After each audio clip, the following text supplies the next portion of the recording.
Hey, how you doing, Brian? Hey, how's it going? Oh man, Am I speaking with Vincent? yes you are. Okay. Oh, I see you now. Two people just joined. Okay, two more people just joined. I want everybody to mute their microphone, but I figure no, when you unmuted yours, I unmuted mine. Yeah.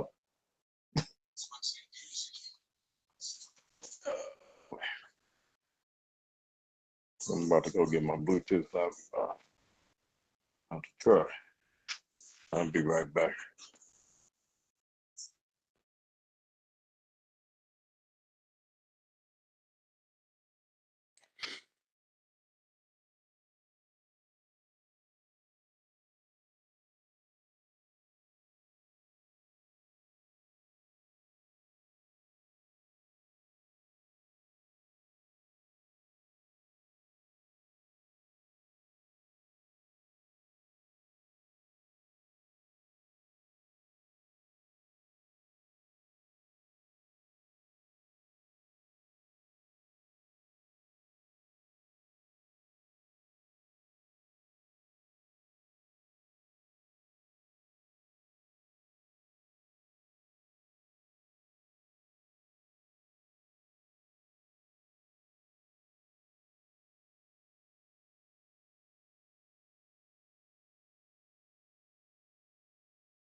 Good morning, Maurice. Can you hear me? This is Member Brown.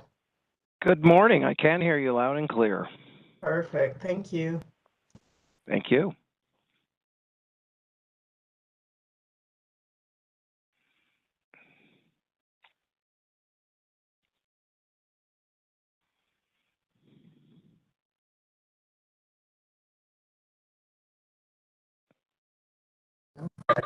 Here we go. Hello? Hello. Morning, everyone. Sorry about the difficulties. No problem. Glad you got it worked out. Yep. All right. It's all you, Carolina. Thank you. Do I? No, I'm good. Thank you.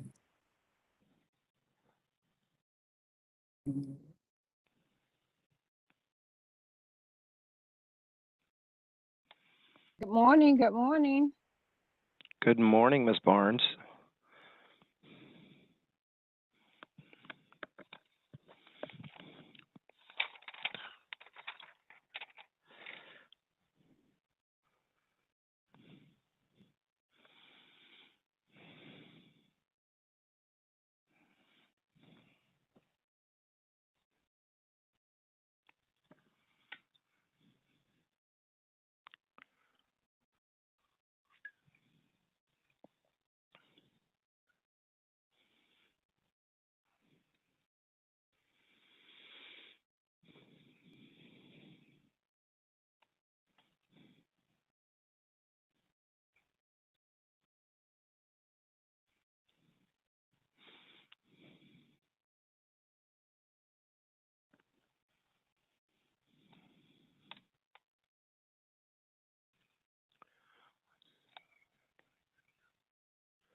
Okay, good morning, all. We can get started, Liz.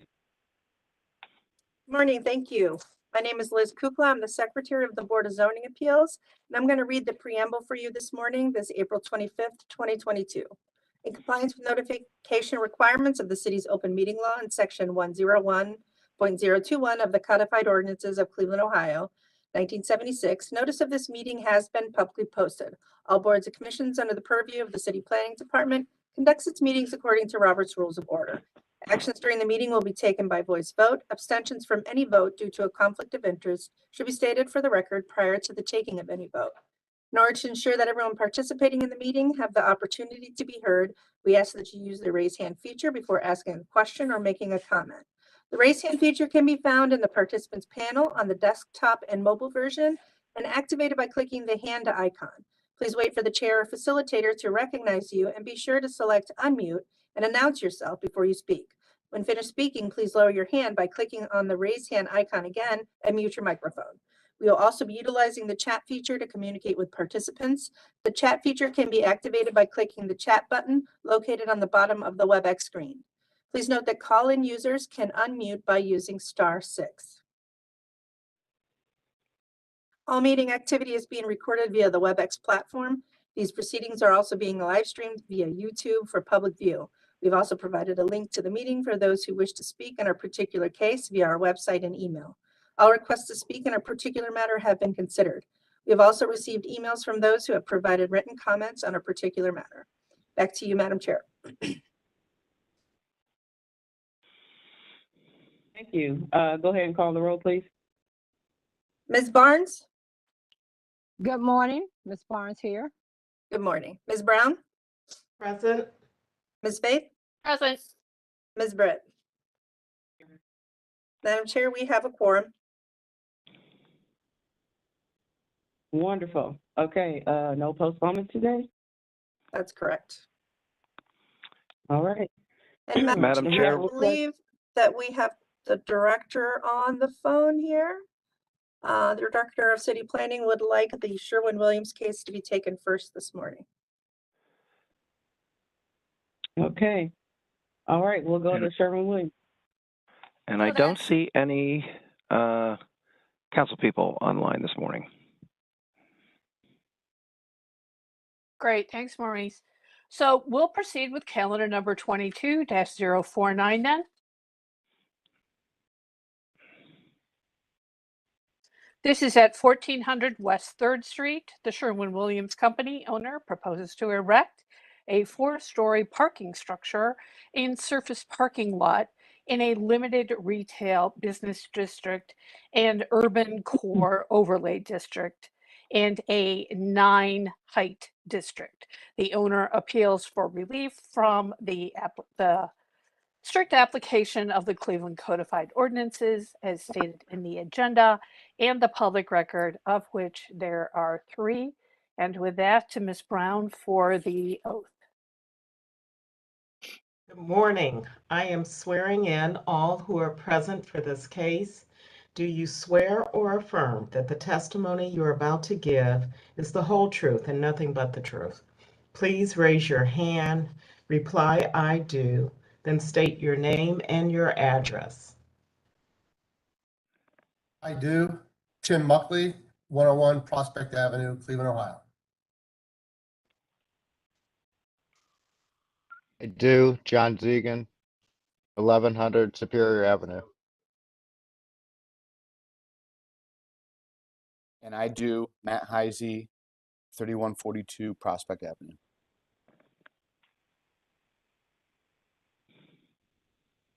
Anyone else for this case? Okay, Madam Chair.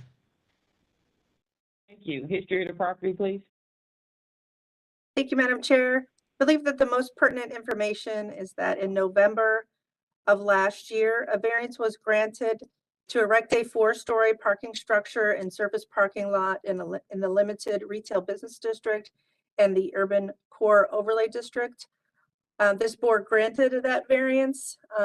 It was stated that the proposal would replace a long-standing parking lot and that the proposal would reduce the number of current curb cuts from 3 to 5. As you may have discovered from the write-up, there are just a few changes in this proposal, and we'll just let the applicant speak to that if that would be all right. I believe that's all that I have. The variance was granted without any conditions, and that's what I have for you this morning. Thank you. Legal standard, please. Madam Chair, members of the board, appellant is requesting area variances from the maximum setback and parking regulations of the zoning code in an urban core overlay district. To obtain the area variances, appellant must prove that denying the request will create a practical difficulty not generally shared by other land or buildings in the same district, will deprive the appellant of substantial property rights, and that granting the variances will not be contrary to the purpose and intent of the zoning code. Thank you. Who will be the spokesperson for this case? I will. My name is Tim Muckley. I'm the Director of Corporate Real Estate for the Sherwin-Williams Company. Okay, Mr. Mutley, go ahead. Great, thank you. If you would advance the next slide. So the maximum setback in the urban core overlay district is 3 foot. Back in November, the BZA approved a secondary frontage street setback from St. Clair Avenue equal to 83 feet 3 inches for a setback variance of 80 feet 3 inches. And that was back in November 2022. Sorry, in 2021. The current case, we're just requesting a variance, an additional change to that setback. And that would be a setback of 128 feet 4 inches in length for a setback variance of 125 feet 4 inches. And the purpose for this variance is to reserve the area to the north between St. Clair and the garage for future development. If you would advance to the next slide, please. So when we went in for schematic approval in September to the Joint Planning Commission and Landmarks Commission, we had presented a 4-bay garage, and it had 4 levels and a basement. One of the comments coming out of the Joint Planning Commission was, could we look at maybe making the garage taller and reducing the footprint? So we went back and we got our variance, and then we submitted in November for a December Planning Commission meeting with a 3-bay garage, which basically raised the height 1 level and brought the footprint in. So what it actually did is it added an additional 15,000 square foot for future development. It brought the building off the setback, or off from the previous version. It shrunk the footprint by 45 feet. And by adding the additional level on, we ended up still with the same amount of parking spaces. If you would go to the next slide, please. So this probably a little bit better describes, so each bay is basically 2 parking stalls with a drive aisle. So we had, the 4-bay had one bay to the south, 2 bays in the center ramp, and then 1 bay to the north. So when we switched that to a 3-bay, basically just put 1 bay in the ramp, and it shrunk the entire footprint, and then we raised it up a level. So you'll see it went from 45 foot to 58 foot tall. So this better describes shows you the variance that's being requested, the 28 feet 4 inches. And I think the next slide shows where it previously was.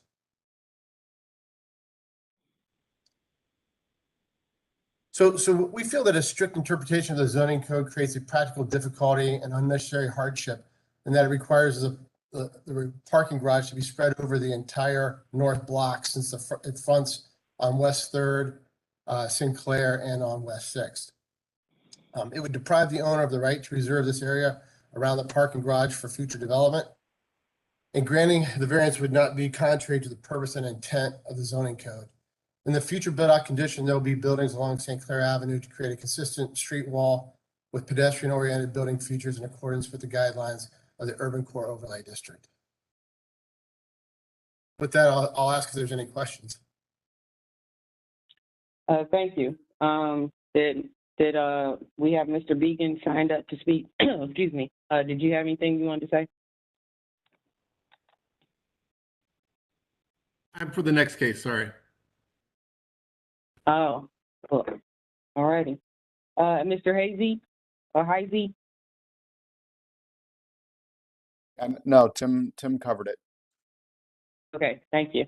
Thank you. All right. For anyone from city planning want to chime in on this? Yes, Madam Chair, this is Director of City Planning, Joyce Wong. I'm here to. Director, you have to get sworn in. Oh, my fault. I will swear in now. Ms. Brown, can you swear her in, please? Yes, I will. Do you swear or affirm that the testimony you're about to give is the whole truth and nothing but the truth? Please raise your hand, state I do, state your name and your address. Yes, Joyce Wong, I do. Joyce Wong, 601 Lakeside. All right, go ahead, Director. Yes, so I am in support of shrinking the footprint of the garage, given that it will increase that setback by 40 or so feet, primarily because we would like to see future development along St. Clair Avenue, and we believe that shrinking the footprint of the garage itself will be able to produce that. And so I'm here to support Tim and the Sherwin team on this variance. Thank you. Looking at the breakdown of what we approved before and what's here, it's a minor change, but a major change because it triggered them to, have to come back here. But I don't think this is anything that we haven't seen or approved before. And glad that they were able to get back to design review and kind of make, shrink the footprint a little bit. So I think it actually looks a little better. So I'll open it up to my board for any questions or comments. Madam Chair, this is Member Brown, and I also support what's proposed and very much like that there's a development site potential fronting St. Clair Avenue. Thank you. Any others? Madam Chair, for all the same reasons that I made the motion when we passed the previous variance, and in seeing this iteration, it is, I would say, an improvement. We're very, again, as Member Brown stated, we're very happy to have this development on this quadrant of Public Square. So I will once again move that we accept this variance. Thank you. Can I have a second? Second. Ms. Barnes with the second. Go ahead, call the roll, please, Ms. Kukla. Ms. Brown? Yes. Ms. Barnes? Ms. Barnes, yes. Ms. Vaith? Yes. Ms. Britt? Yes. Calendar 22-049 is granted. It'll be ratified next week, and we will send the appellant a letter. Great. Thank All you. right, thank you. Good luck. All We right. look forward to seeing this. Yeah. We are moving. Yeah, Maurice, we're moving with the cases that from April 4th. Is that the right date? Oh, is that you want to do those first? Okay. Yeah, Very we good. want to do those first. Very good. So we have Temple Avenue is first, I believe. Herman, or wait, I might be wrong. I have Herman first in the agenda. Herman first? Okay, sorry, my agenda is a little bit messed up for some reason. All right. Let me see. There we go. 5708 Herman first? Okay. Okay, and these are separate cases, just happen to be both on Herman. So we'll begin with 22-009. This one is at 5708 Herman. Glazon Urban LLC owner proposes to erect a one-story prefabricated steel detached garage with a 4-foot-high solid wooden entrance fence in a B1 two-family residential district. The owner appeals for relief from the strict application of the Cleveland Codified Ordinances as stated in the agenda and the public record. Of note, this case was postponed from April 4th due to technical issues. With that, to Ms. Brown for the oath. Okay, I'm swearing in all who are present for this case. Do you swear or affirm that the testimony you're about to give is the whole truth and nothing but the truth? Please raise your hand, reply, I do. State your name and your address, please. I do. Jeff Foster, Fatal Architects, 1220 West 6th Street. I do. Adam Davenport, 601 Lakeside Avenue, City Planning. Anyone else? Madam Chair. Thank you. History of the property, please. Thank you, Madam Chair. This property was originally zoned to general retail in 1929. In 1961, it was changed to two-family residential. The most pertinent information here, Madam Chair, is that in 1976, a variance was granted in calendar 76-290 to convert from tavern to print shop and 2 units. And then in 2020, a permit was issued to rebuild the front wall. And that's all that I have that's relevant, Madam Chair. Thank you. Legal standard, please. Madam Chair, members of the board, Appellant is requesting area variances from the garage setback and fence regulations of the zoning code. To obtain the area variances, appellant must prove that denying the request will create a practical difficulty not generally shared by other land or buildings in the same district, will deprive the appellant of substantial property rights, and that granting the variances will not be contrary to the purpose and intent of the zoning code. Thank you. Who will be the spokesperson for this case? Yes, this is Jeff Foster from Pato Architects. Okay, Jeff. I can't make out your last name, so I'm going to call you Jeff. But go ahead. That's fine. Go ahead and speak. Sure. Thank you, board, for hearing this case. I may have a little audio in the background. I'm driving right now. But our hardship in this case is we are a corner lot, and the property, as the history tells, was originally a commercial building. It was converted to a residential use and did not and does not have a garage. It being a corner lot, it has a significant brick wall that runs along 58th Street, which makes it difficult to put a garage in the backyard as the zoning code would require. So in the course of the project, the property owner had obtained, purchased, and demolished the property that was adjacent. There was formerly a house located where we're proposing to locate the garage. That house has been removed, and the owner is looking to put a garage in the place of where that house was previously located. Our positioning of the garage is such that it is aligned with the multifamily residential unit that is adjacent to the east, which gives us approximately a 9-foot setback off of the sidewalk. In terms of the fence variance, there's a very small area between the garage and the house, and the owner is looking to keep people from traversing and coming back through that area, so thus the board-on-board fence that we're looking to put to connect those two together. So that is our situation, and I open it up for questions and comments. All right, thank you. Adam Davenport? Thanks, Madam Chair. The only, I think Maurice had a couple photos showing the other brick wall that's been there forever from this property. The address is on her. Can you speak up a little bit, Adam, because of the background we have from Jeff? Sorry. Yeah. So I think Maurice had a couple photos from the brick wall that's been there forever on the property. It used to be a commercial printing structure. It's being turned into essentially a single family house with the new ownership. They demolished the house next door for this garage, which obviously our code requires off-street parking, and it's very much their right to propose this.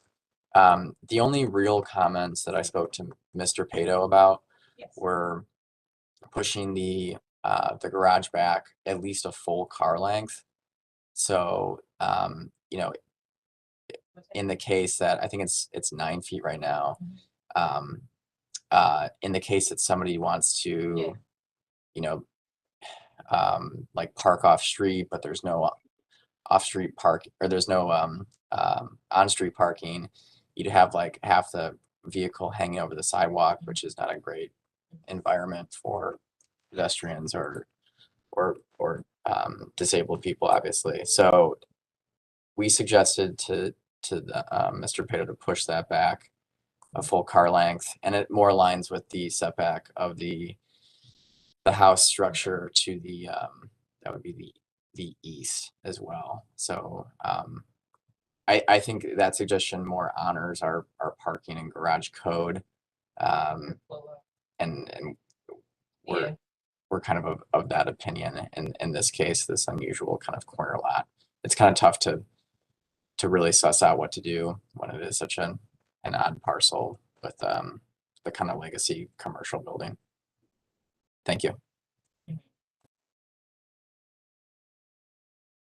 All right, Adam. So when you suggested that, did they say yay or nay, or is this the first time they're hearing this? No. Jeff and I talked about it on the phone. Yeah. I think they're in agreement towards that suggestion. Okay. Just All wanted right, to make Jeff? that note because it's not in the plan set right here. Oh, okay, gotcha. All right. Jeff, so you did agree to do that? Yeah, I did discuss this with the property owner, and they would prefer to keep it where it is. You know, the garage right now is in line with the property next door, which we feel from an urban design standpoint really does keep the street edge. So we would request that we keep it at the 9 feet.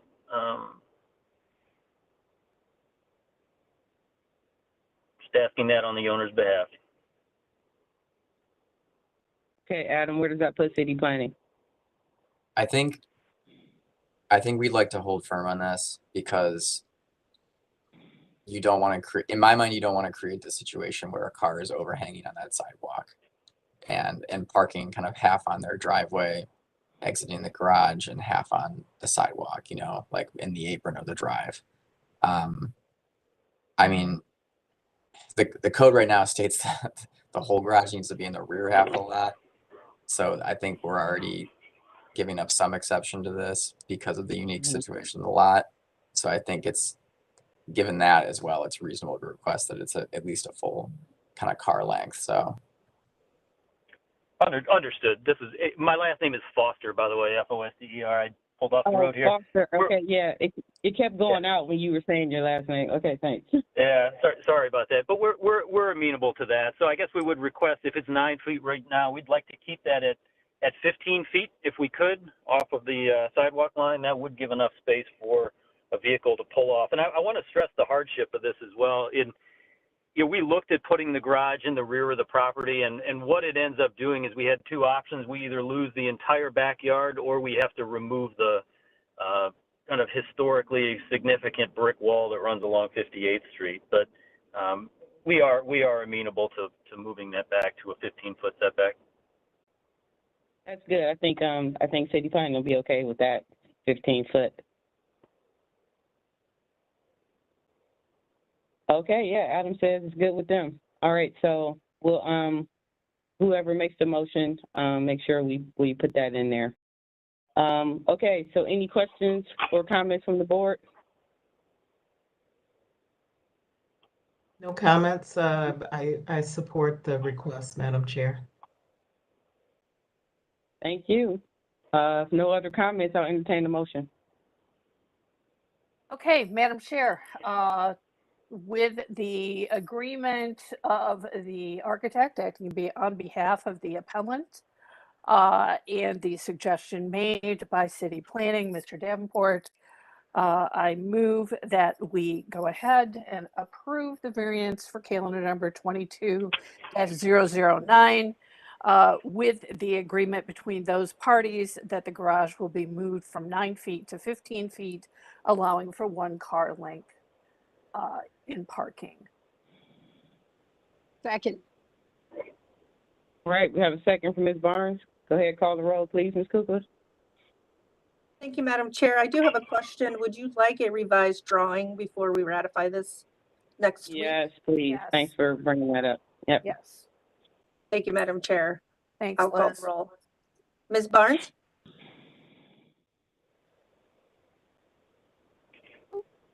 Yes. Thank you. Ms. Brown? Yes. Ms. Faith? Yes. Ms. Britt? Yes. Calendar 22-009 is granted conditionally. A new site plan will be shown or received showing that there will be a 15-foot setback. And the board will ratify that the following Monday once we receive that revised drawing, and we will send the applicant a letter. All right, thank you. Thank you. All right, moving on. All right, our second case on Herman Avenue is calendar number 22-033. This is at 4913 Herman Avenue. Leaf Christman, owner, proposes to construct a 2-story wood frame garage on a 4,620 square foot lot in a B1 2-family residential district. The owner appeals for relief from the strict application of the Cleveland Codified Ordinances as stated in the agenda and the public record. This case was also postponed from April 4th. To Ms. Brown for the oath. I'm swearing in those who are present for this case. Do you swear or affirm that the testimony you're about to give is the whole truth and nothing but the truth? Please raise your hand, reply, I do, state your name and your address, please. I do. Leaf Christman, 4913 Herman Avenue.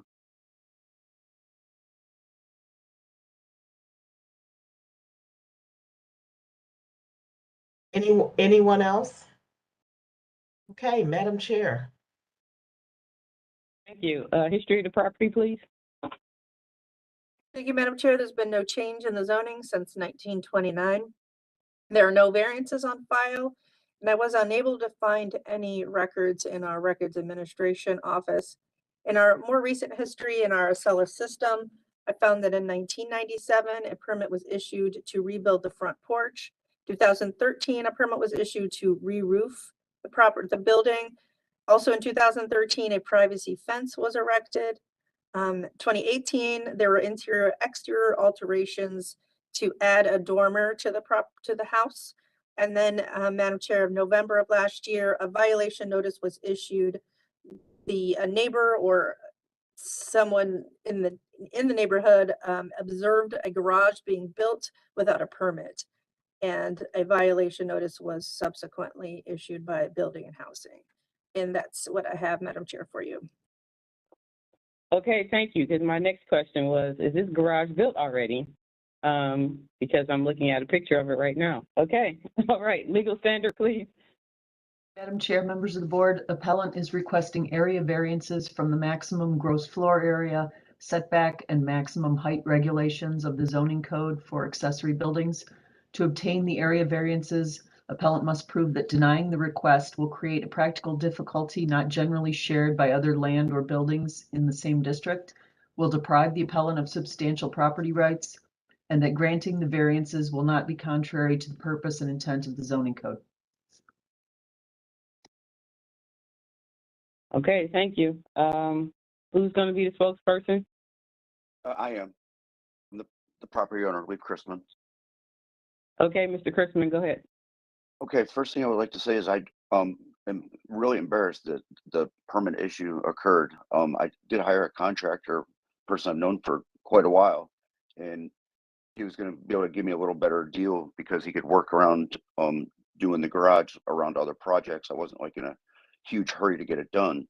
I was completely under the impression that all the permitting had been done. The inspector just happened to be driving by, a really nice guy, and notified me that the permitting hadn't been done properly, or that there'd been one that was filed and not approved or whatever. So I'm now getting it on the docket. But yes, the garage is substantially built, and it's pretty much just on the same. There was like a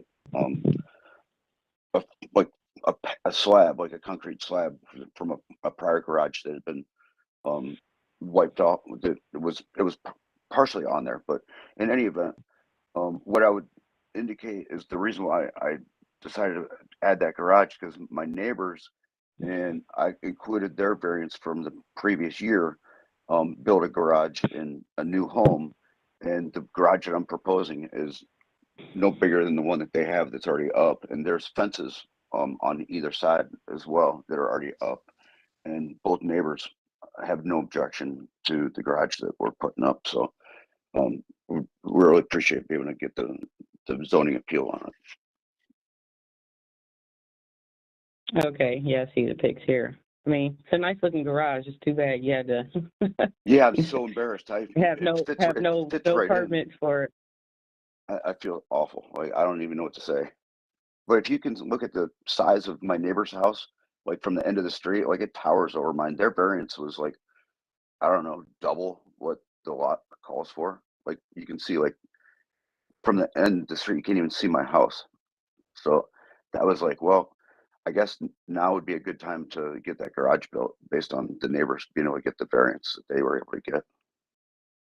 And the garage that they have up is taller than the one that I have.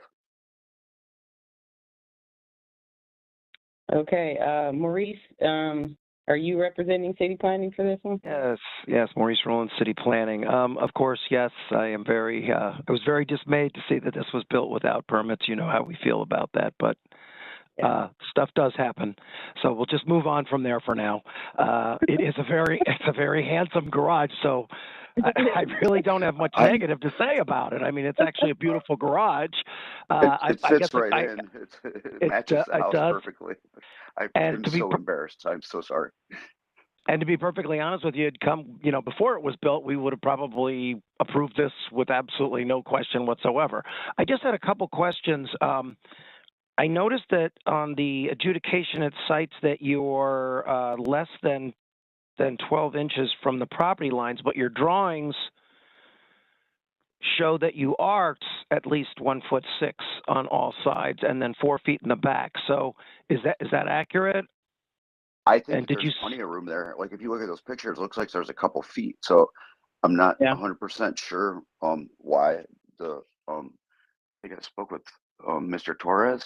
I'm not sure exactly why he put that on there, but I think that I have more there. I think there's a couple feet because when the neighbors built, they had the property resurveyed, and I have just bought the house a couple years ago. So I'm real familiar with the property lines, and if you can see in those pictures, there's fences that are up, and there's like a couple feet that you could walk between the fence and the garage. So I know that that's on there, and I'm again never had anything to deal with building or anything like that. So I didn't really have anything to say to the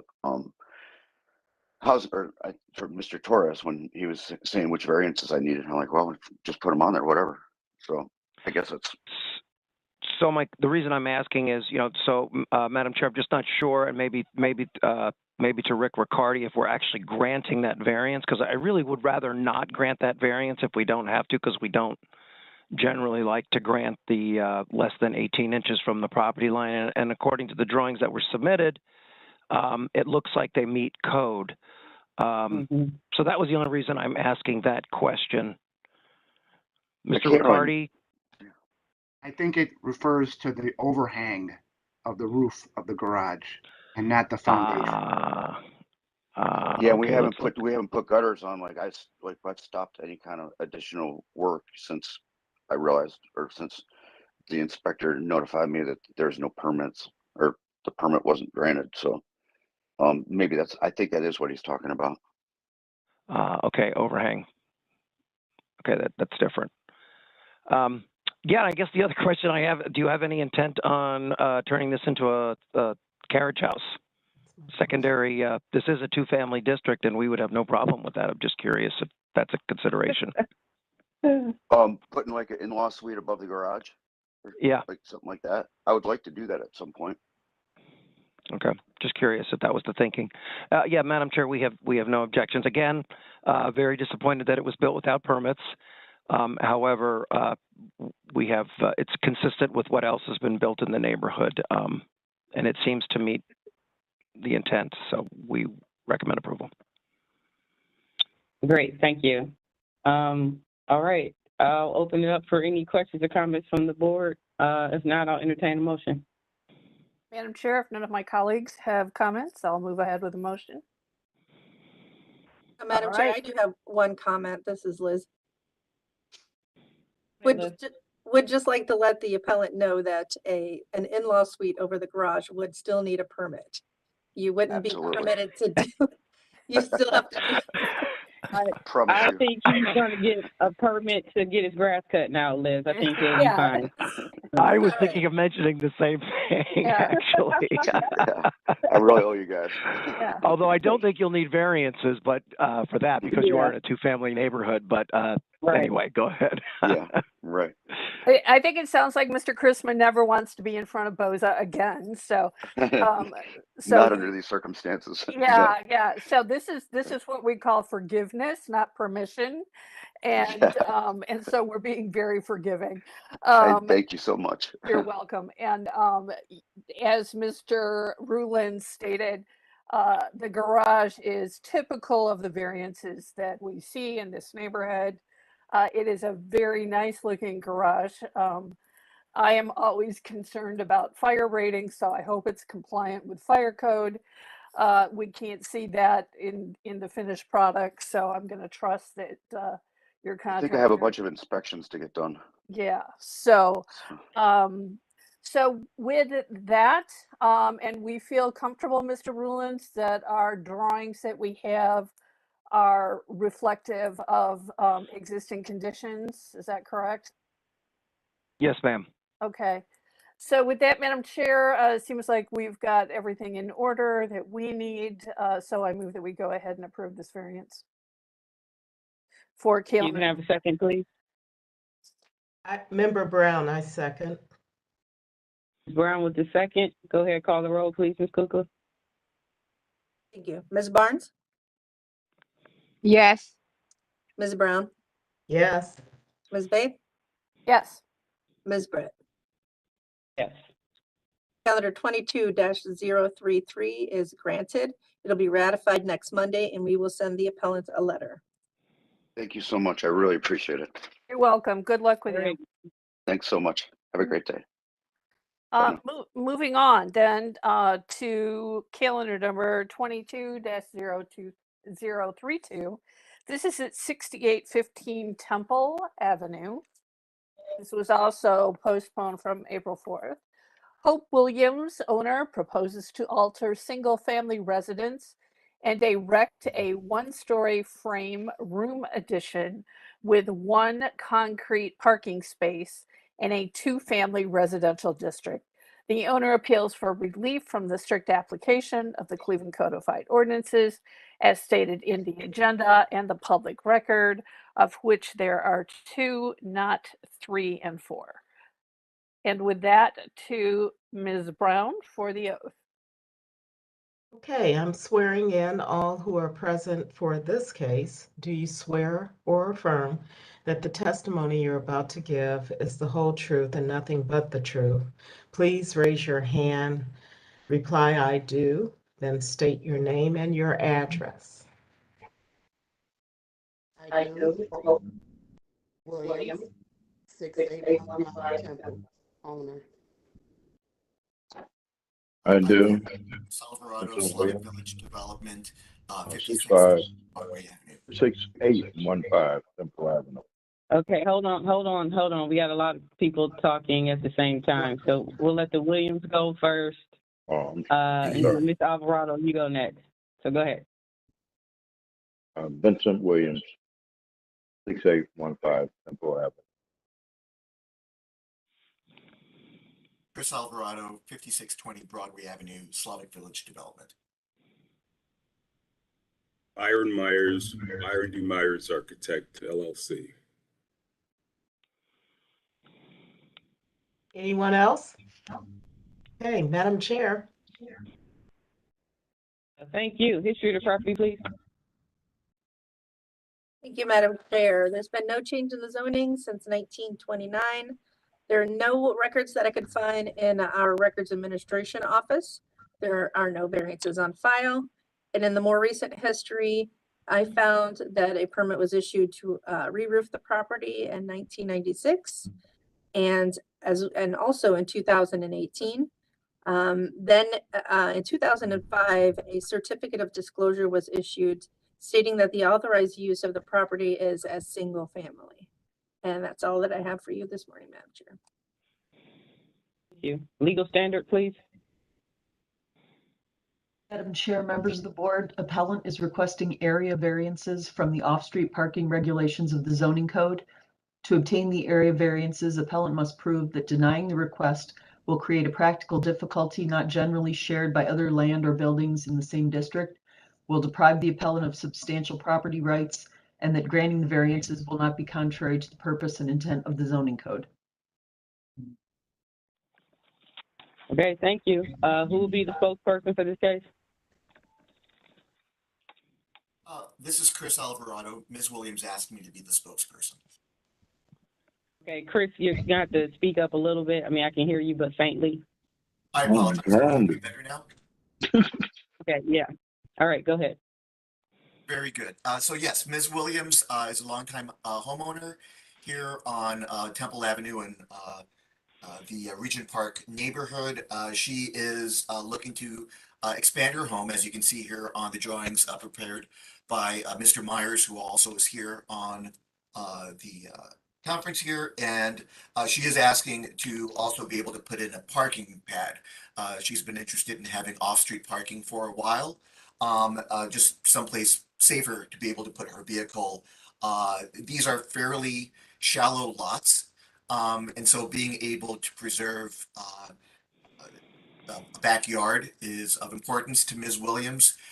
And I just wanted to, say that we were both myself as the director at Slavic Village Development and Councilman Griffin are both in support of this request.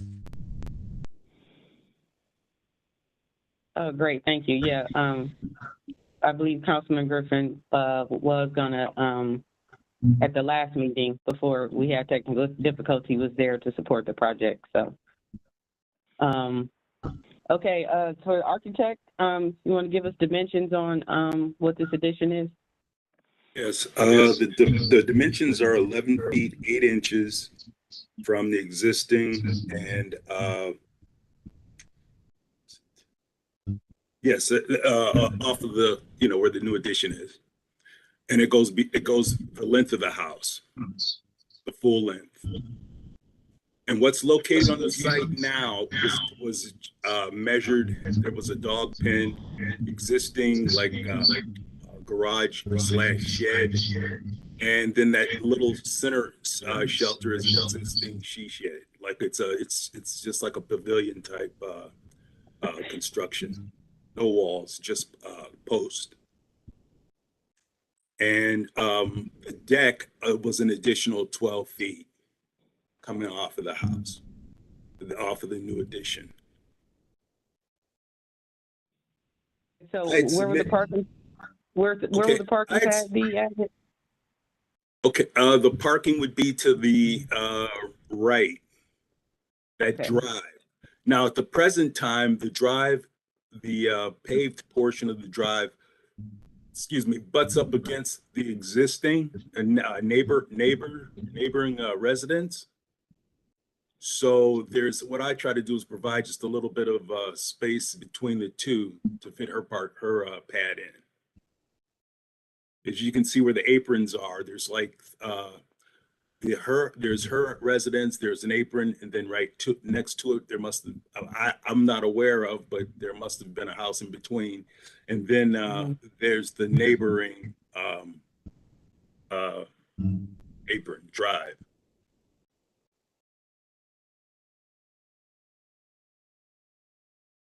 Okay.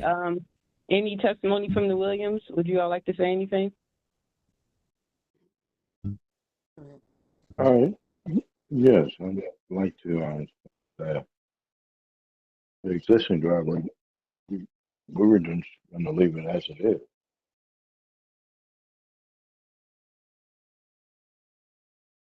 Okay, is that it? The only thing that's all right is the house itself. The driveway was already there because it used to be a house there, it got torn down, and the driveway was there. So that's what I've been utilizing because my house didn't come with the driveway. They actually, when I got to Cleveland Housing, they tried to put the driveway there. And it was a big tree in the back which kind of uprooted the driveway to where I wasn't able to utilize it anyway. So when I got the next lot, I used that driveway as my driveway. And it's all fenced in, so. Okay, even with the echo, I think I figured out what Ms. Williams was saying. Oh, I'm sorry. Okay, Maurice, are you from City Planning? Are you speaking? Yes, Madam Chair, Maurice Rowland, City Planning. I guess I just had a question for the architect. I'm a little bit confused. So on this aerial that's up there right now, this where I'm putting my cursor, is that the Williams driveway or is that the is that the neighbor's driveway? Yes. It is the Williams driveway. So that's an existing condition. Yes. Mr. Alvarado is shaking his head yes. Yes? Okay. That's all I wanted to know. Okay.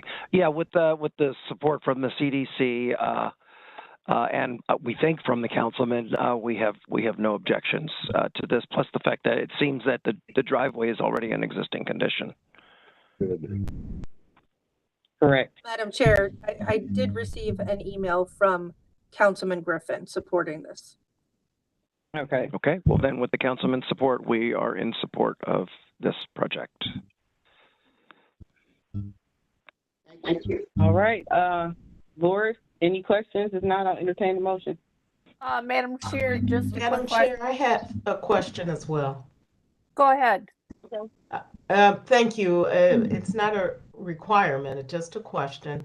And I'm wondering if the Williams intend to fence the side of the yard from that driveway all the way down to the end of the property line, given how close it seems to abut to the neighbor and just close off their lot. I can't tell whether there's a proposed fence or not. I think it's not.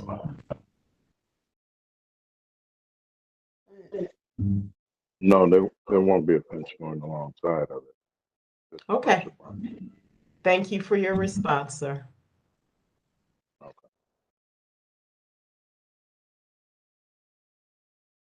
Okay. Madam Chair, Entertain the motion. just a quick question, and Liz probably caught this, but since Mr. Alvarado, we usually don't have the CDC as the appellant spokesperson, but I just wanted to make sure, did we get a letter approving him to be their spokesperson? They're here, so we don't need the letter since they're present. All right. Madam Chair, before you start, Mr. Alvarado did have his hand up again just a second ago. I don't know if he needed to make another point. Okay. Yes, thank you. I just also wanted to address Chairwoman's question about the fence. We are working with Ms. Matoni, the neighbor, because she is intending to fence her yard as well. So there will be good fences between the good neighbors. And yes, to Ms. Faith's question, Ms. Williams just asked me to speak on their behalf because they're having some audio difficulties. Sure. No, that's not a problem. And they're present, so it's just a technical admin question. So, all right, with that, Madam Chair, I'll go ahead with a motion. We have support from the councilperson. We have obviously support from the CDC. That's great. And city planning approves.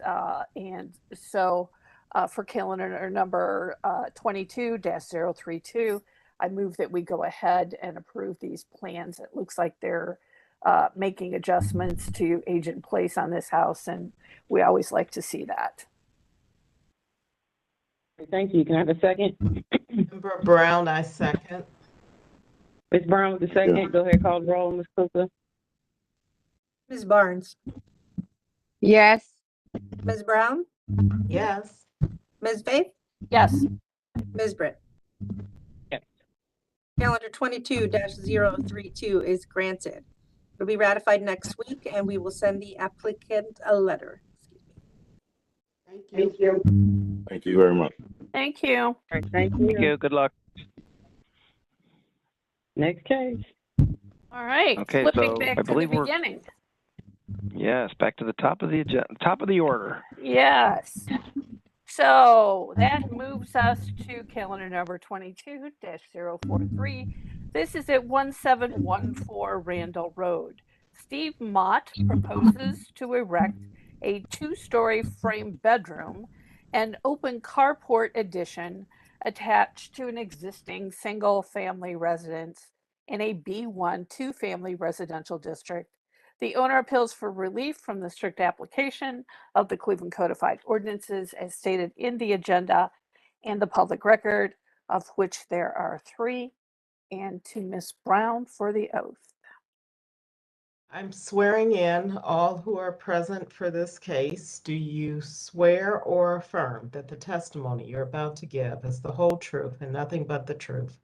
Please raise your hand, reply "I do," then state your name and your address, please. Paul Began, 15703 Madison from Began Architectural Design.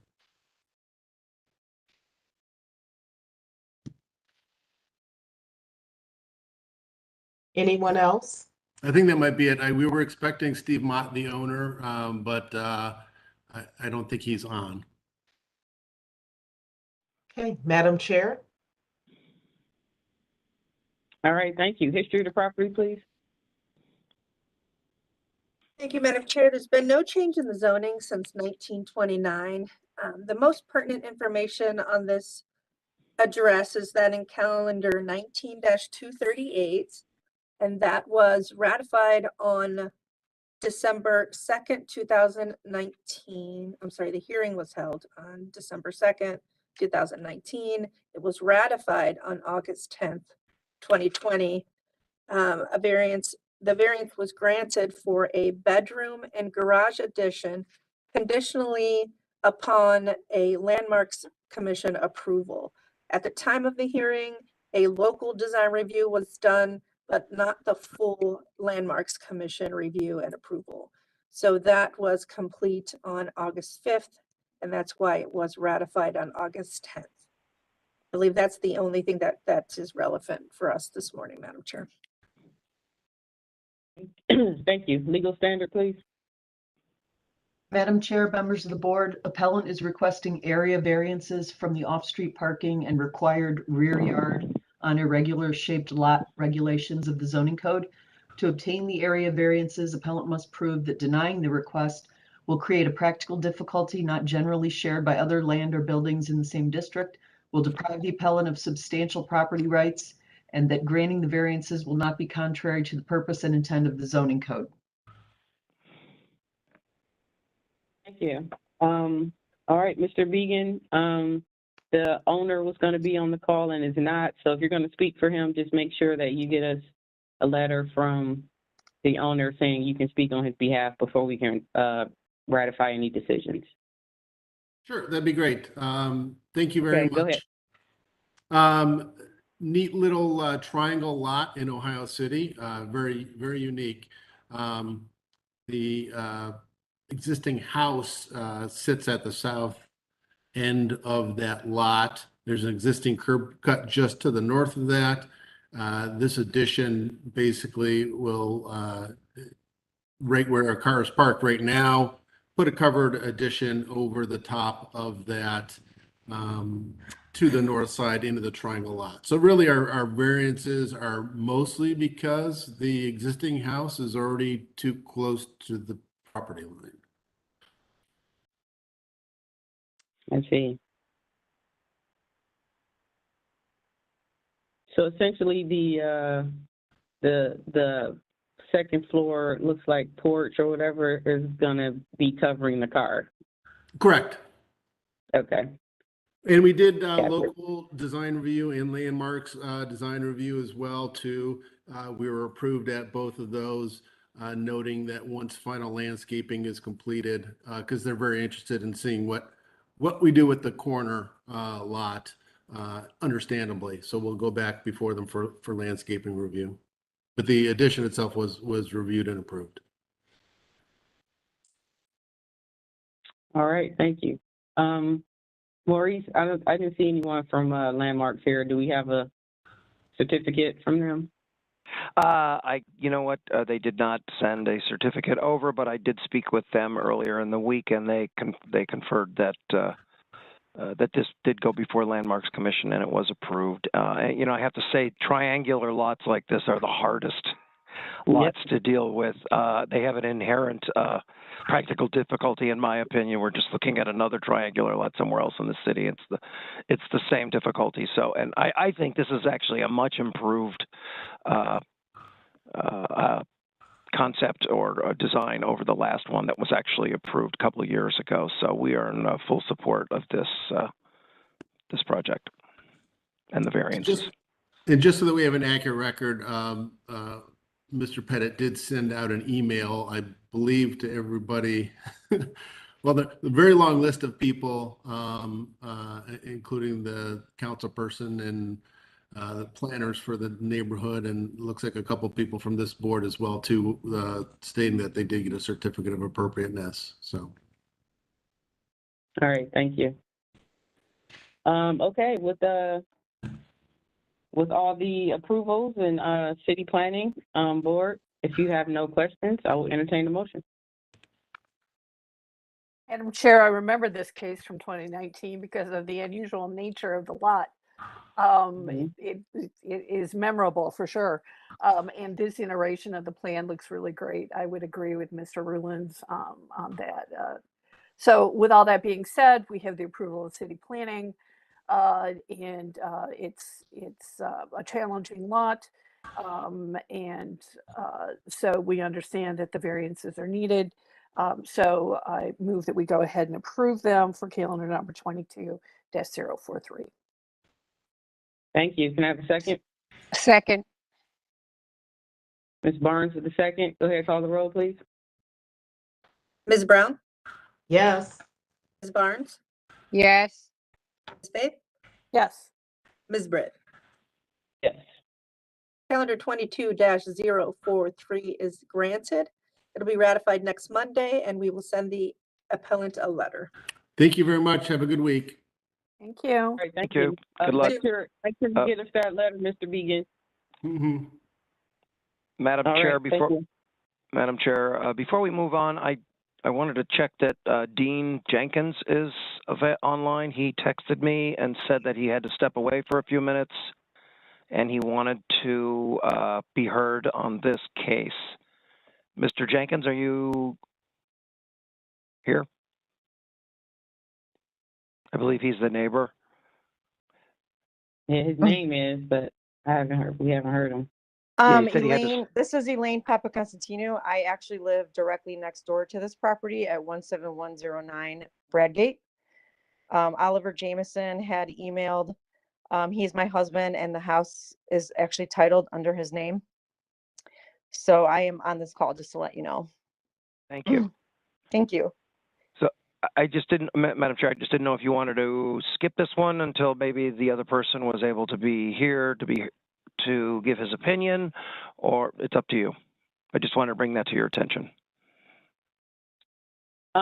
We'll get started, because he's not the owner of this house, correct? He's a neighbor? Correct. That's what I'm assuming from his chat message, yes. Okay. No, we'll yeah, keep I'm a going. resident on Bradgate. Okay. Okay, so proceed? Yes. All Thank right you. then. All right, this is calendar number 22-048 at 3951 Rocky River Drive. Reach Counseling Services, owner, proposes to establish use as a mental health center in a B1 two-family residential district. The owner appeals for relief from the strict application of the Cleveland Codified Ordinances as stated in the agenda and the public record. With that, to Ms. Brown for the oath. I'm swearing in all who are present for this case. Do you swear or affirm that the testimony you're about to give is the whole truth and nothing but the truth? Please raise your hand, reply, I do. State your name and your address, please. I do. Keaton Swartz, 8017 Norton Avenue. Jerry Swartz, 18147 Clifton Road, Lakewood. Lisette Colon Perez, 1951 East 84th Street.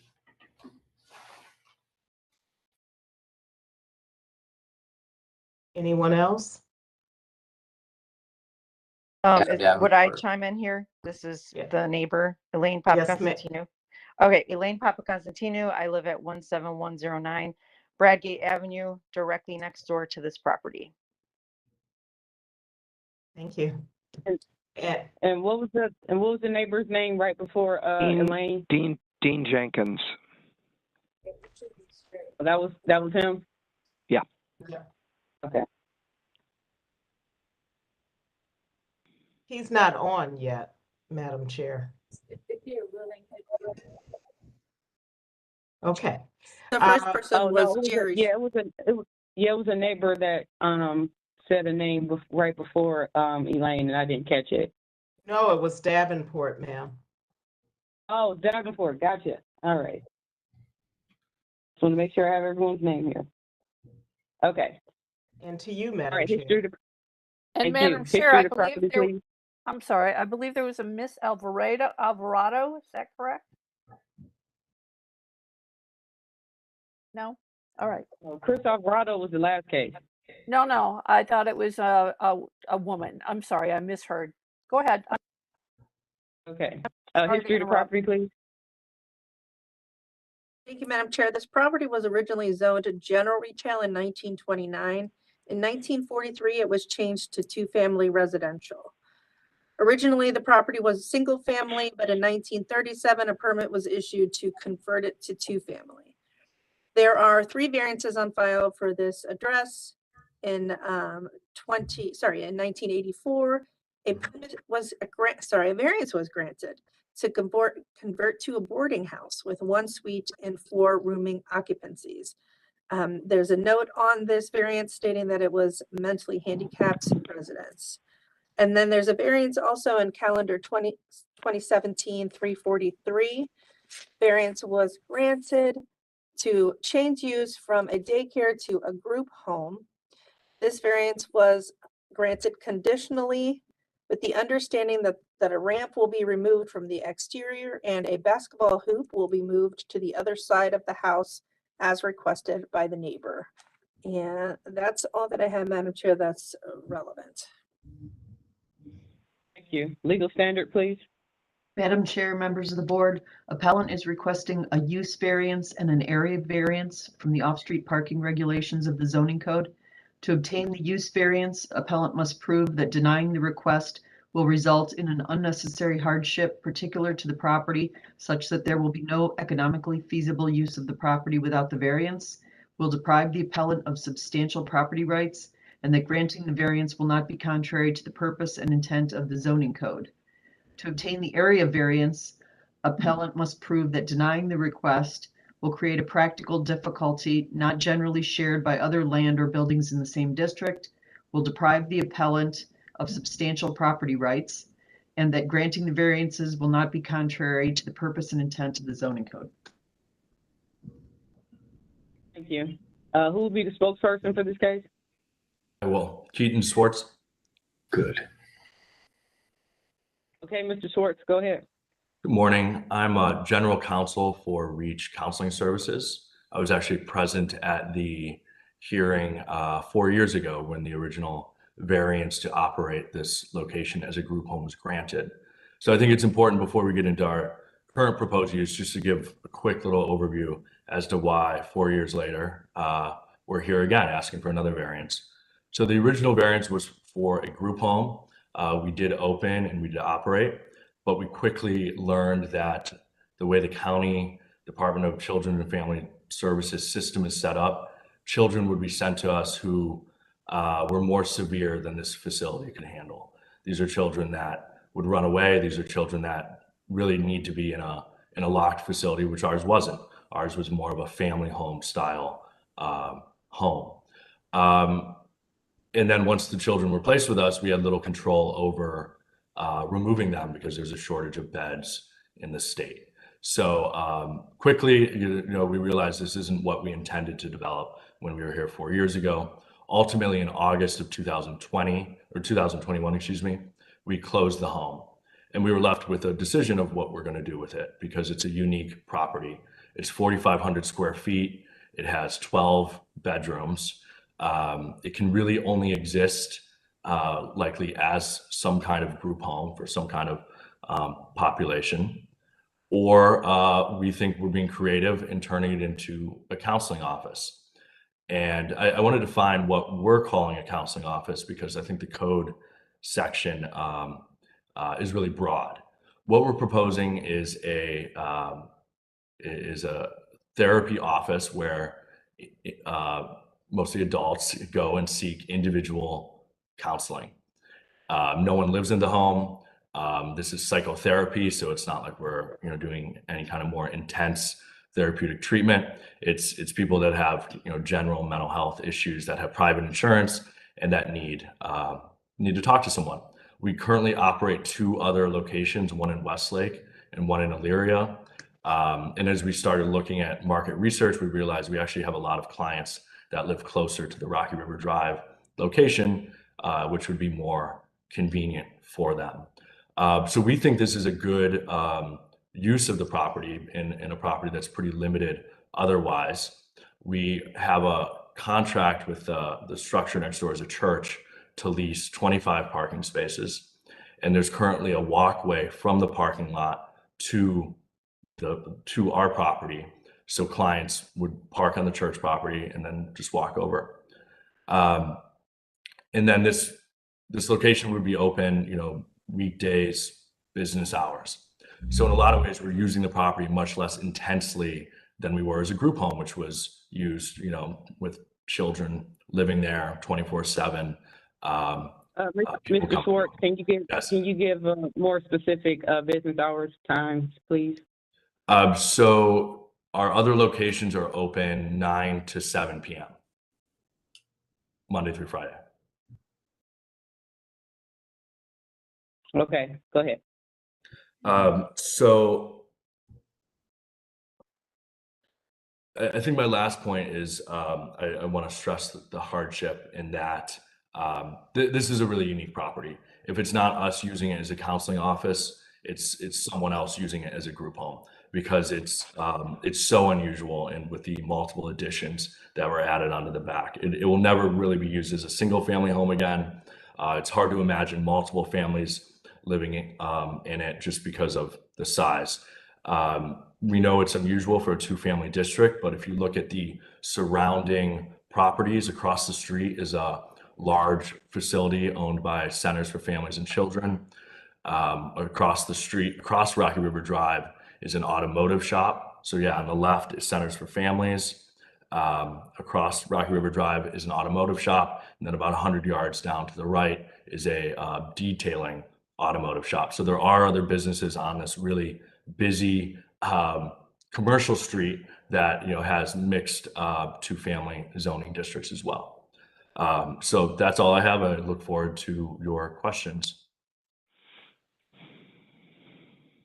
Okay, I will open it up to the neighbors. This is Elaine. I am strongly opposed to this business opening. The last business that was next door to us, we had people yelling profanities out the window, people blocking my driveway. I don't feel safe living next door to this property. I live in a residential home, which is a 3-bedroom, 1 bath, and it's on a residential street. It really does not, a business does not belong in that property. And I'm also concerned about the value of my home going down with this property being next door, and really all the riffraff and drama that has come with the last property. I am opposed to this opening. All right, thank you. No problem. Any Madam other Chair, neighbors signed up? Yeah, Mr. Jenkins is now available, and but he will need to be sworn in. Okay, go ahead, Ms. Brown. Okay, Mr. Jenkins, do you swear or affirm in your address, please? I do. Dean Jenkins, 17018 Bradgate. Thank you, Madam Chair. Okay, go ahead, Mr. Jenkins. I'm sorry, I had to run out and take care of something, but when I did come back, it appears that the intention for this property is for a 9 to 7 predominantly adult mental health office. Is that a correct summary? Just so correct. Okay. I guess I have some reservations because I'm the father of 3 minor children that live on the street. And when this was used as a group home, I mean, we had some altercations with some of the residents with my daughter. So I do have some reservations of this being used in that manner, but I also can kind of hear the gentleman state that this house is very unusual and probably would be difficult to be a one-family residence ever again. I guess what type of security measures would be put in place if in fact this were to be, allowed from, and I mean, I'm assuming we're talking 9 to 7, Monday through Friday, so the house would be predominantly unused on the weekends? Yes, that's correct. Would there be any type of security around for the residents during the 9 to 7 hours? Well, I think it's important to clarify, we have 2 other counseling centers and we've never had a police call because we're dealing with professionals with private insurance seeking talk therapy. This isn't a rough population of addicts or people that need more serious treatment. This is generally professionals, adult professionals with private insurance seeking just basic talk therapy. So we haven't seen any need for security in our other locations. And our other location in Westlake is in a condo office park with other accounting firms and everything. So it blends right in, and our client population blends right in as well. I understand your concerns, and I sincerely apologize that there were issues with the group home. We realized that, and that's one of the reasons we closed it down, because we were given residents that were way more severe than this facility was designed to handle. And we have no intention of having that happen again, and it won't, because we're dealing with a much different population. But please proceed as well. I'm sorry, so you're the same company that did own the group home? We are. It's still Reach Counseling. We closed in August, and we're deciding how to utilize the property going forward. Okay. Thank you, Mr. Jenkins. Was there any other neighbors who signed up to speak? Okay, if not, Adam Davenport.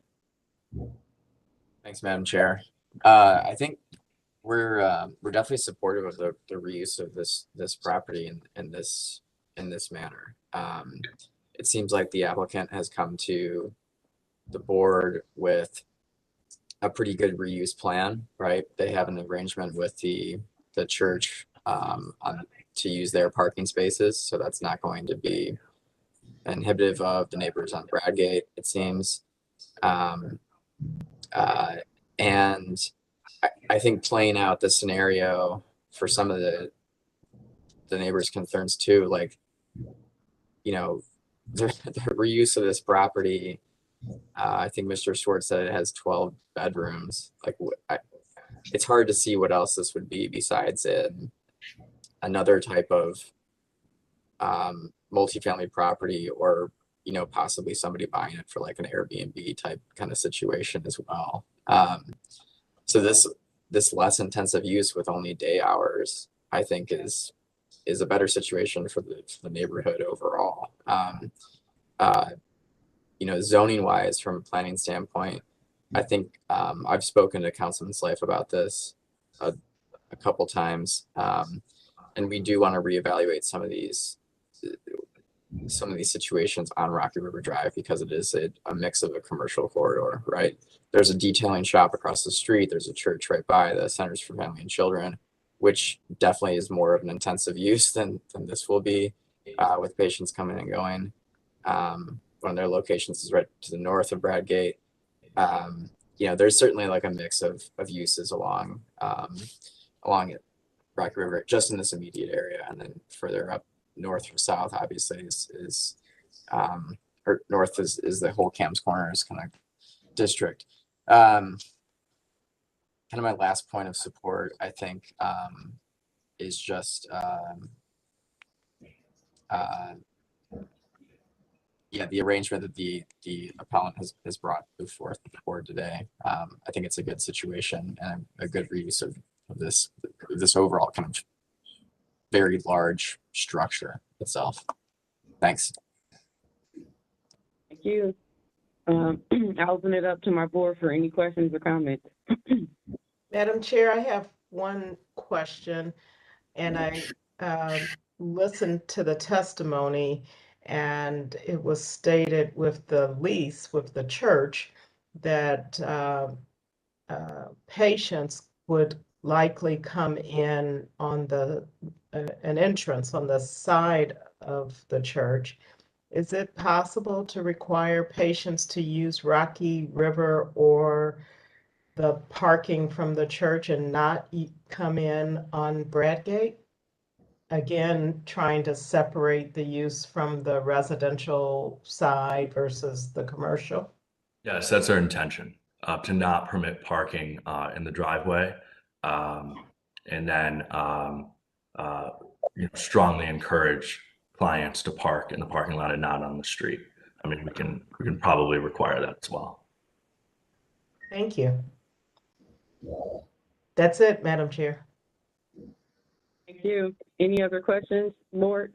Madam Chair, I'm wondering if we have a copy of the contract for the parking with the church. Yes, if we've that's been had it on the submitted. screen. We have it? Okay, great. Yes.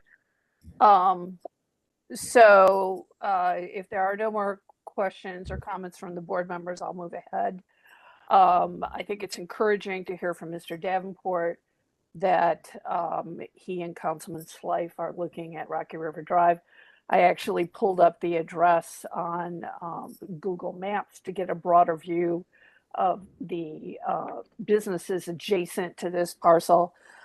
We have the West Park Animal Hospital that's not too far south from this, and the businesses that were also stated in testimony. Of particular note is the Center for Families and Children that's directly north across the street from this. I think it's important that the appellant has changed the use, clearly has had left a bad taste in the mouths of the neighbors with the previous use, and so limiting business hours to Monday through Friday, 9 to 7, and focusing on a clientele that will be adults only, that will be private pay, should vastly improve the situation, as will the requirements for the parking situation. So with all that being said, Madam Chair, I move that we go ahead and approve the variances for calendar number 22-048. If there's any conditions that any of my colleagues feel necessary, let me know and we can add those to the motion. All right, thank you. Can I, all right, Ms. Barnes at the second. Go ahead, call the roll, please, Ms. Kuka. Thank you, Madam Chair. Just for clarification, Ms. Faith mentioned parking situation. Are we just going to reference the parking lease, or do we want to have the language in there that Ms. Brown mentioned regarding the parking on the opposite side of the building away from the residents and encouragement of the entrance from the parking lot only? Do we want to make that part of the condition, or do we just want to make it part of the discussion on the resolution? I think we want to make it part of the discussion because I'm a little worried about how we can really enforce that. So I will make it part of the discussion. Okay, that sounds good. I'll call the roll. Ms. Barnes? Yes. Ms. Brown? Yes. Ms. Faith? Yes. Ms. Britt? Yes. Calendar number 22-048 is granted conditionally, noting that there will be limited hours from 9 a.m. to 7 p.m., adults only, and parking lease. And this variance will be ratified next week, and we will send the appellant a letter. Thank you, board. Thank you. Thank you. Thank you. Thank you. All right, moving on to our last case, which is calendar number 22-052. This is at 1081 East 99th Street. Carolina Holyfield, owner, proposes to establish a Type A daycare in a B1 two-family residential district. The owner appeals for relief from the strict application of the Cleveland Codified Ordinance as stated in the agenda and the public record, of which there is one. And to Yeah, Ms. actually, Ms. Brown. Bates, can you go ahead and just read that one since it's You want me to only read one? it? Sure. Yeah. Okay, this is section number 337.03, which states that a proposed daycare use is less than 30 feet from a residential district and requires BZA approval filed March 1st, 2022. Thank you. And now to Ms. Brown for the oath. Okay, I'm swearing in all who are present for this case. Do you swear or affirm that the testimony you're about to give is the whole truth and nothing but the truth? Please raise your hand, reply, I do, state your name and your address, please. I do. Carolina Holyfield, 1081 East 99th Street, Cleveland, Ohio, 44108. Anyone else? Okay, Madam Chair. Thank you. History of the property, please. Thank you, Madam Chair. There's been no change in the zoning since 1929. There are no variances on file. And unfortunately, I was unable to find any records in our record administration office or in the Acela system. So it's a phantom property. Right. Legal standard, please. Madam Chair, members of the board, appellant is requesting an area variance from the proximity to a residential district regulation in the zoning code. To obtain the area variances, appellant must prove that denying the request will create a practical difficulty not generally shared by other land or buildings in the same district, will deprive the appellant of substantial property rights, and that granting the variances will not be contrary to the purpose and intent of the zoning code.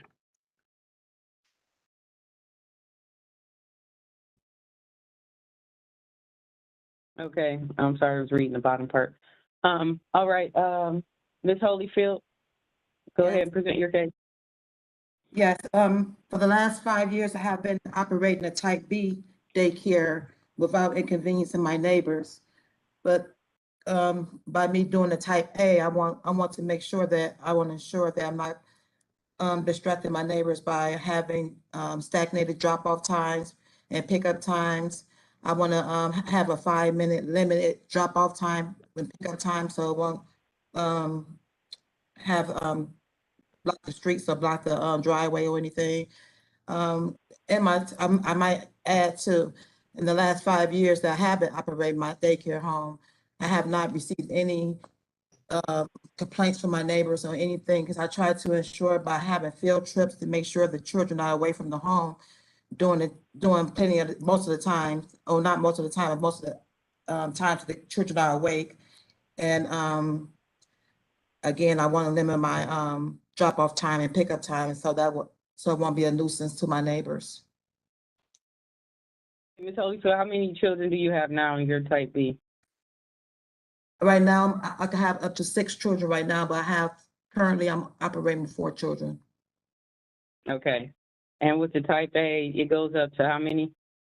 The Type A, you can go up to 15 at one time, but you have to have 3 people in the home with you. So I'm not planning on doing that right now. So you're currently you only can service 6. I'm sorry. Yeah, you can service 6 now. So how many more are you trying to add? Well, what I plan on doing is doing like a after school care, picking up the children from school. So maybe up to 12. But again, it won't be all at one time. Okay, and can you explain the layout of the daycare now to show that you can accommodate that much more children here? Yeah, that's an old, you have an old layout. I submitted the new layout, which is the first floor and the second floor separated, and I put it online with the city already. that's an old one, so it's kind of hard to explain off of that one. But, so my living room Yeah, area, well, we don't have it, so just try your best to okay. explain what's So my going living, on. okay, so basically I'm doing it on my first floor. So it's the living room area, which is 25 feet by 17. And then I'm doing the dining room area, 35 feet by 20. And also bedroom 2 on the second floor. I made that into a computer room. So I expanded that by making sure that I can have more children in the home.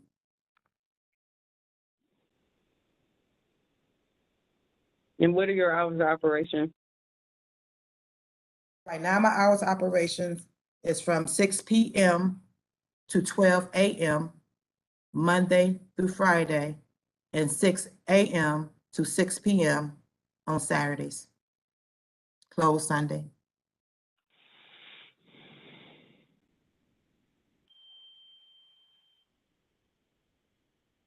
Okay, and can you explain a little more about what your staggered pickup times would be?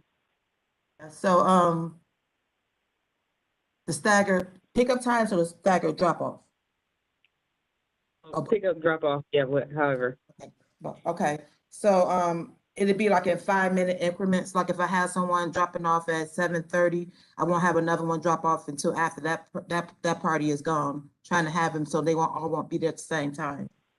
So I have the parents call right now. I have them call and text me when they're about to bring the children, and I have them text me when they're about to come and pick up their children at the end. So I never have a 2 parents or 3 parents there at the same time. Okay, thank you. Maurice, can you bring up a picture of the house again? Yes, ma'am. This one, or did you want to see the others? Yeah, this one, yeah. Okay. Ms. Holyfield, the lot next to you, is that your lot or is that somebody else's lot? It belongs to the city. I'm planning on, I want to buy that lot in the future. Okay. So you have a house directly, all right, so this is kind of, these houses are big though, but they're all kind of close to each other. So normally we're a little hesitant about allowing a full-fledged business in a residential area. You know, you can operate, you know, your B without, you know, involving us, but definitely adding, you know, more children brings, you know, more traffic to the neighborhood. And I appreciate the fact that, you know, you knew that and, you know, trying to make sure you stagger the, you know, the support of my pick councilman up and also. drop off times. Yeah. So I just want to let you know kind of where we are, you know, at the board situation. But Maurice, is this you for city planning or? Yeah, Madam Chair.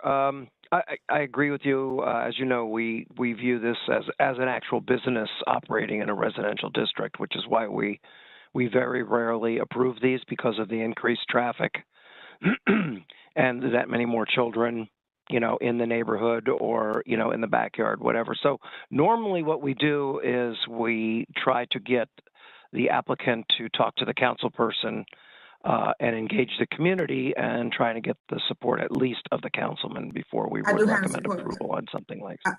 I do have the support of my councilman, Kevin Conwell. You could provide Ms. Kukla with a letter from Mr. Conwell. That would help. She's been talking to, she should already have that already. She's been talking to Iman Goffin. She's the one that gave me her information to give her a call. So she's already been talking to her already. Ms. Kukla? Yes. Liz? I don't think I've received anything in writing. And I'm not sure if it's been a while since I talked to her. So we would prefer something in writing for the record. I did not hear any negative comments, or I would have written that down. So support is likely there.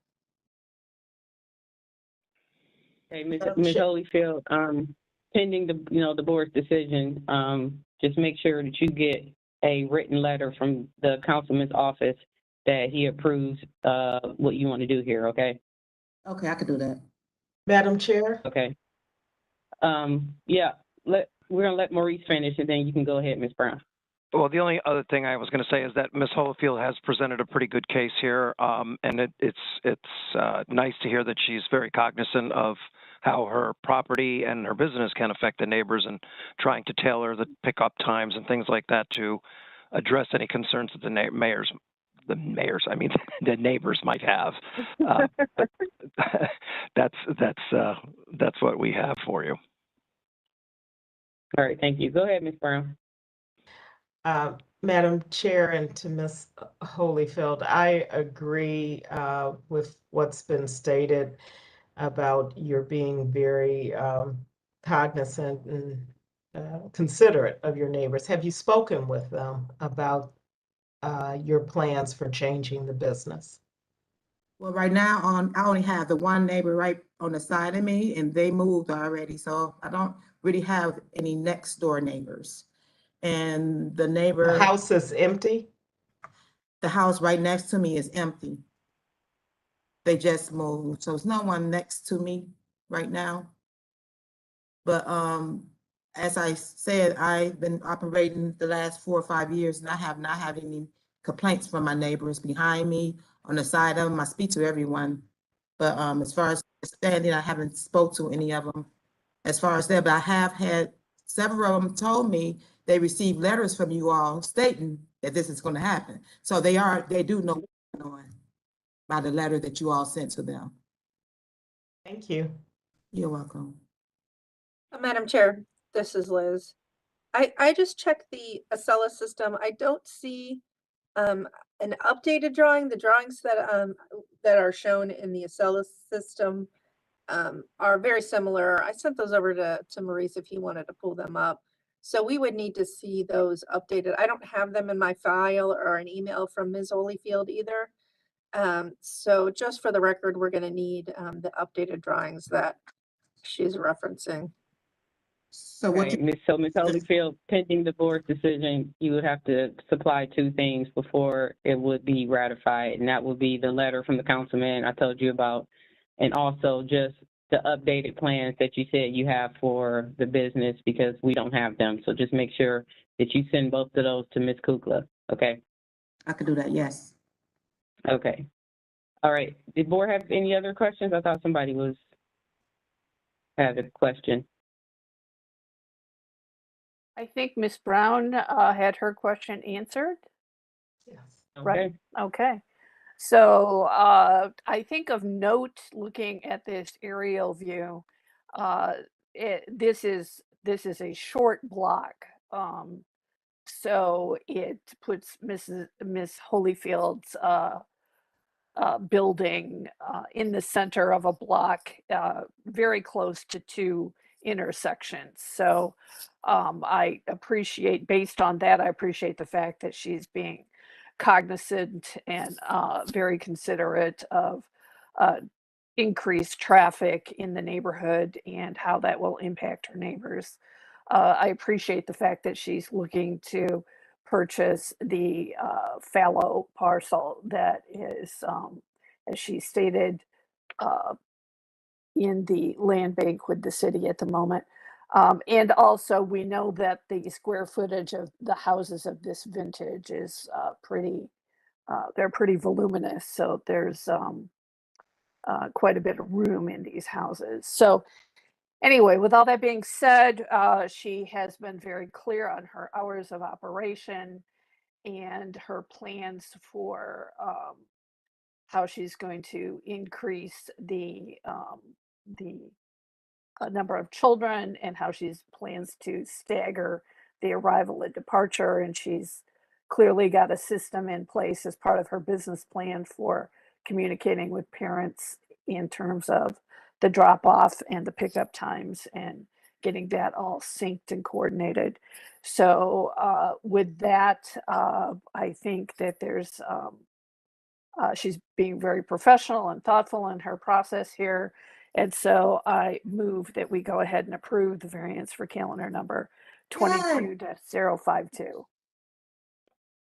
Second. All right, Ms. Barnes is the second. Go ahead, call the roll, please, Ms. Cooper. Thank you, Madam Chair. For the record, can I get the hours of operations again? 6 p.m. to 12 a.m. Monday through Friday, and 6 a.m. to 6 p.m. on Saturday, closed on Sunday. Yes. So 6 a.m. to 12 a.m.?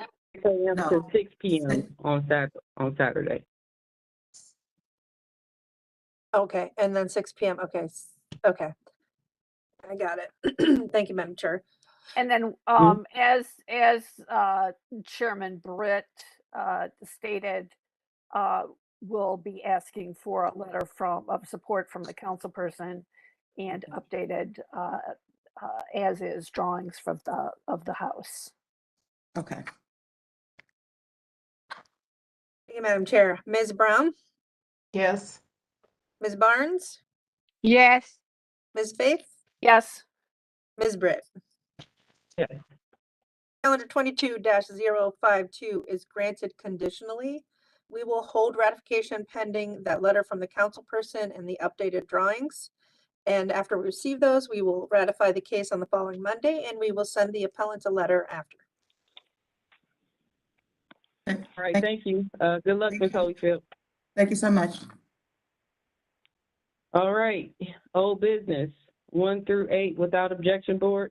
Without objection. Without objection. No objection. And we have a request for affirmation. Did we get let's see, needs more time to complete. Oh, wow. We still got the pandemic excuse going on here. All right. Okay, Yes, for both request of for them, they said. affirmation. Without objection, board. Without objection. That's going to trickle on for a while without objection. Yeah, I prefer that than them expiring, so that's good. Yes, right. All right, well, with that, we're done. Great. All right. Have a Thank you, good week, everyone. everyone. Have a good Have a good weekend. weekend. Yeah. Safe. Enjoy the week. Bye. You too. Thank you. Bye. So I'll share with you guys, my dad fell and fractured his pelvis again. Oh, are we Ooh. still live, Maurice? Let me stop. Hold on a minute. 1 sec.